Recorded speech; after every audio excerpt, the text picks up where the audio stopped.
The Goldring Reentry Initiative is an internship opportunity at the University of Pennsylvania School of Social Policy and Practice, where it gives MSW students a chance to get an inside view of the criminal justice system and possibly try to combat the cycle of recidivism within Philadelphia.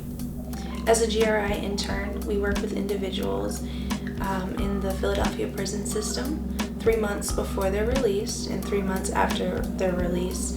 And this is to help provide a continuum of care to build relationships with the clients. This also ensures support once they're released back into the community. They are able to have less worry about some of the transition. Tell us about it, especially with one client in particular I've met with them. GRI is unique because we are able to provide our clients with holistic care due to our partnerships with a variety of community agencies, including the Public Defender Association, Pennsylvania Prison Society, the Institute for Community Justice, Probation and Parole, and the Community College of Philadelphia.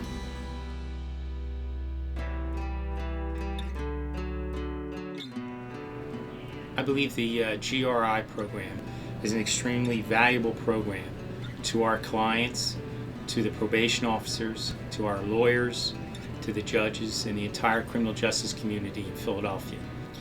I and my staff also go to the prison and speak with the clients, with the students, so that we're all on the same page on what's going to happen during the parole process.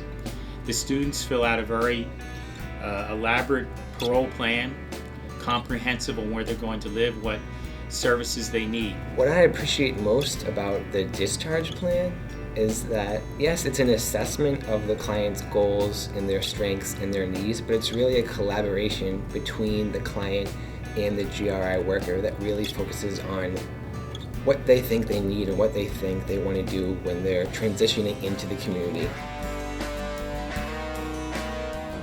I still face challenges, throughout my time here, whether it be from being underemployed or what have you.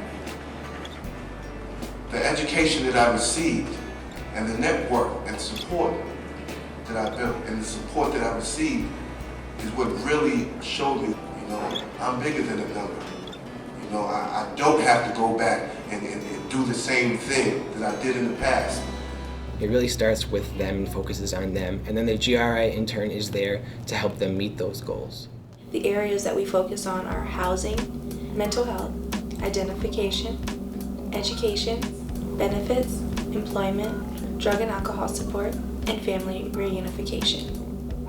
Just being a regular citizen and being able to work wherever you want to work and do whatever you want to do. And if I decided I wanted to go and get a PhD, I don't want to worry about some school denying my application because of some credentialing law. And that's what happens today. People, they put everybody in these programs to get you a job, which is good. But I'm saying if you still got psychological damage, whatever job you get is likely to be impacted down the road by the things that are going on internally. Yes, the group that I work with now, the organization that I work with now, they came and did a workshop with me. They told me that it was going to be okay. It was another way out, which is a reentry program. So I had something to look forward to when I came home. But thinking back, how strong is it going to be when you finally get back into the community? So the unique thing about social work in general and the GRI in particular is that we focus on the client as the expert in their own life.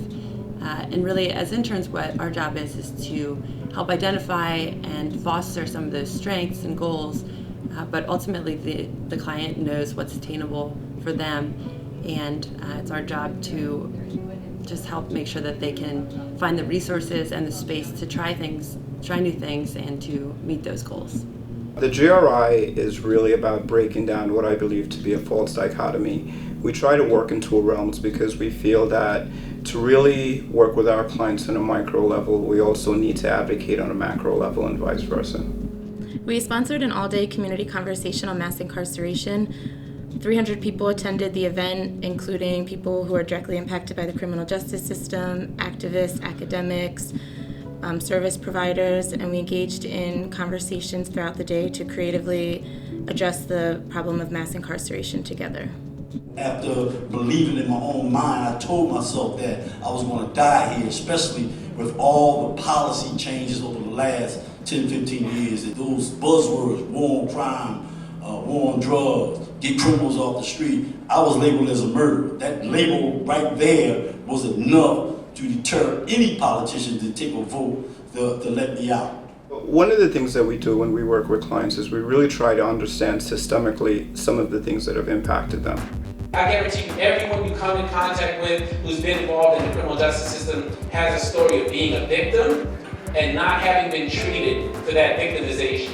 This young black men are the most prevalent victim of violent crimes in the United States. And those are the folks that you're working with day to day. And so don't get caught up in this conversation where you have this thick line between the victims community and the offender community. Because the truth is that sometimes it's in the same family and sometimes it's in the same human being. And then we take that information and we use that information to really inform the advocacy and the practices that we do.